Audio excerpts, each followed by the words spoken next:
Le MAG de l'économie locale avec Serre France Maine-et-Loire.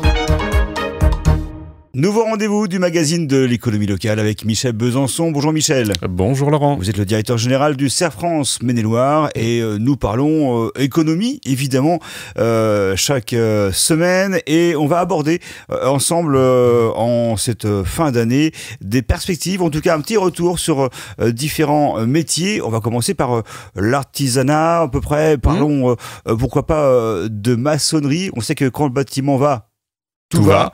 Est-ce que le bâtiment va bien ?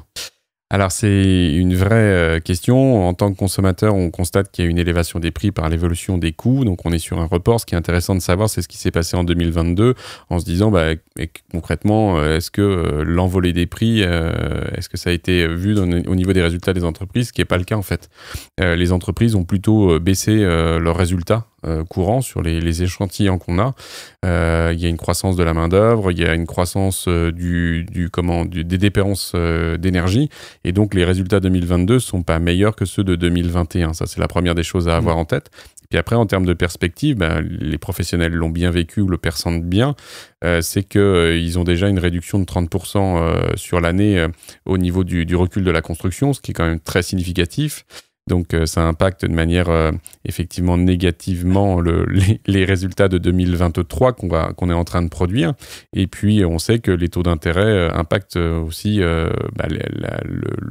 la capacité, on va dire, de construction. Donc pas si bien que ça, le bâtiment en fait. Pas si bien que ça. En parallèle, le marché de la rénovation et de l'amélioration de l'habitat reste donc sur des perspectives de croissance, mais plus ralenties qu'en 2021 et 2022. Donc les dispositifs d'aide de l'État ont essayé de compenser.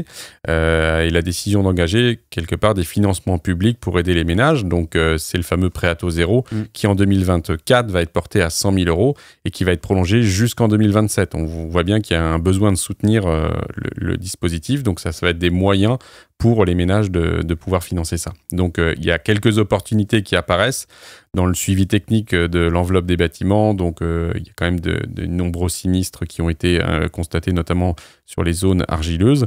Et donc les notions de performance énergétique et de bâtiments améliorés sont aussi des moyens de développement de ces entreprises-là. Merci beaucoup Michel Besançon pour ce petit focus sur la maçonnerie. Alors en général, évidemment, en Serre France, on est comptable, mais on essaie aussi de faire différentes analyses. C'est ce qu'on fait avec ses clients. Voilà, c'est ça. C'est les supports que je viens de vous évoquer sont utilisés aussi en rendez-vous client pour justement être dans les saisies d'opportunités de marché à partir de l'analyse de la situation de l'entreprise, parce que ce que je vous évoque, ce sont des moyennes et chaque entreprise est évidemment individuelle et avec des caractéristiques positives et avec quelques points d'amélioration. Donc notre métier, c'est d'accompagner les dirigeants sur ces sujets-là. Merci beaucoup Michel et bonne fête de fin d'année. Merci Laurent. Le MAG de l'éco locale avec Serre France Maine-et-Loire. Serre France, entreprendre ensemble.